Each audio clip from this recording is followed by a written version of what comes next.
You look crisp out there. I mean, is that the way you were feeling when you were on the court? Yeah, I feel we're under control. I feel like our team had control of the game, and that's how I carried myself out there. Talking about that last sequence of the first half, you could have driven to the hole. Instead, you pulled it out and waited, and then scored at the end.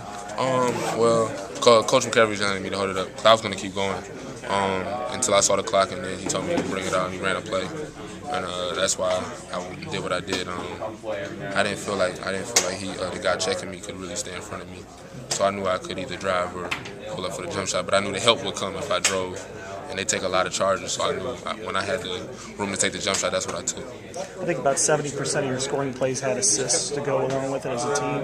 What does that say about the unselfish play? We are unselfish, and I think that's that kind of thing we have to be. We don't have guys that just shoot, that can just score literally at any point in time. We got guys that can create better than others and guys that can shoot better than others, and we play to each other's strengths, and I think we do that really well. What do you think about Matt's defense on Hardaway? He seemed to be guarding him really strong all game. Yeah, he did a great job on Hardaway, and to be able to withstand that kind of energy and intensity on both ends of the floor for 38 minutes is really hard. And he's in good shape, and he showed it today.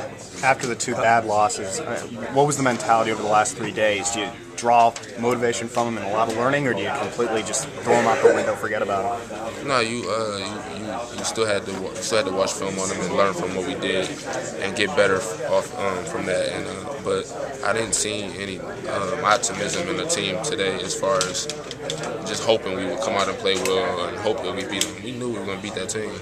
And I think that's the attitude we came out with. Like I feel like we were supposed to beat that team, and that's how I felt. How about Zach's effort right from the start? 6 points. He really got us going, and I was trying to make it an effort to keep getting the ball.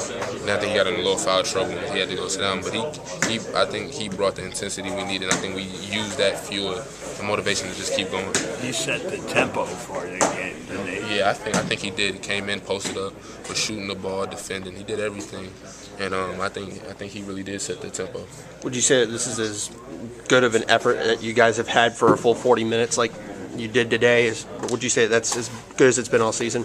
Yeah, this and the Wisconsin game, I think, were our two best defensive days and rebounding and really putting everything together all at once, and it showed. And I think that's the reason why we won the way we did. When you hit that shot there at the end of the first half, just how critical was that final sequence? Because before that, you also had the offensive rebound from Devyn, and then I think it was Matt that hit a three before your shot, and then it kind of carried over there from into the second half. Yeah, we wanted to end the half, want to extend your lead. That's what we talked about in the last media time at the 4-minute mark, to extend the lead going into the half. And we knew once we came out at the end of the half and going into the start of the second half, we had to come out with the same intensity we had at the beginning of the first half, because last year I think we wanted to say we were like 8 or 10 points. And they came out better than us and ended up getting a win in overtime. Your fist pump, was that because you're playing Michigan?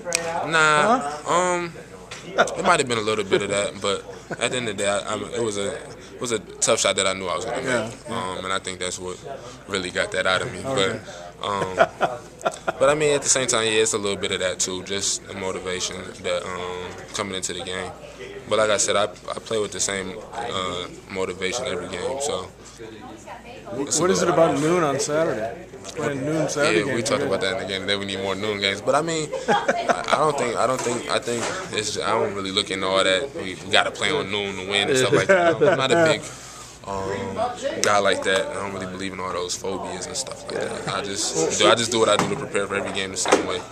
But your last two games are really good picture of bad defense, good defense. Yeah. What's the biggest difference? It's just the intensity, I guess. Just knowing we're going to come out and defend well and wanting to too. Sometimes I think when we have trouble scoring, it shows up on defense too. If we're a team that's really scoring a lot, we're one of the better defensive teams, I think, in the Big Ten when we're scoring. But we got to get out of that last word where if we're not scoring, then it shows on defense too. That's why teams blow us out the Big Ten. You're sitting now at 3-3, 2/3 of the Big Ten season. You got a game at Purdue. You've already played them once this season, and they came out of here with a slight victory. Yeah. And then you got basically a whole week off there. So how critical does this game on Tuesday become, just given the circumstances? I think it's a game that we should come out knowing that we can win, because I felt like we played absolutely horrible. We only lost by 3. And I think that's a really positive sign that we played absolutely no defense, and that's a really good team. And only lose by 3, it just shows you how much better we have become just over 1 year. And I think going into there, you got to come in with a different mindset. It's tough to play at Mackey Arena, and you got to come in with a tough mindset, and be physically and mentally focused.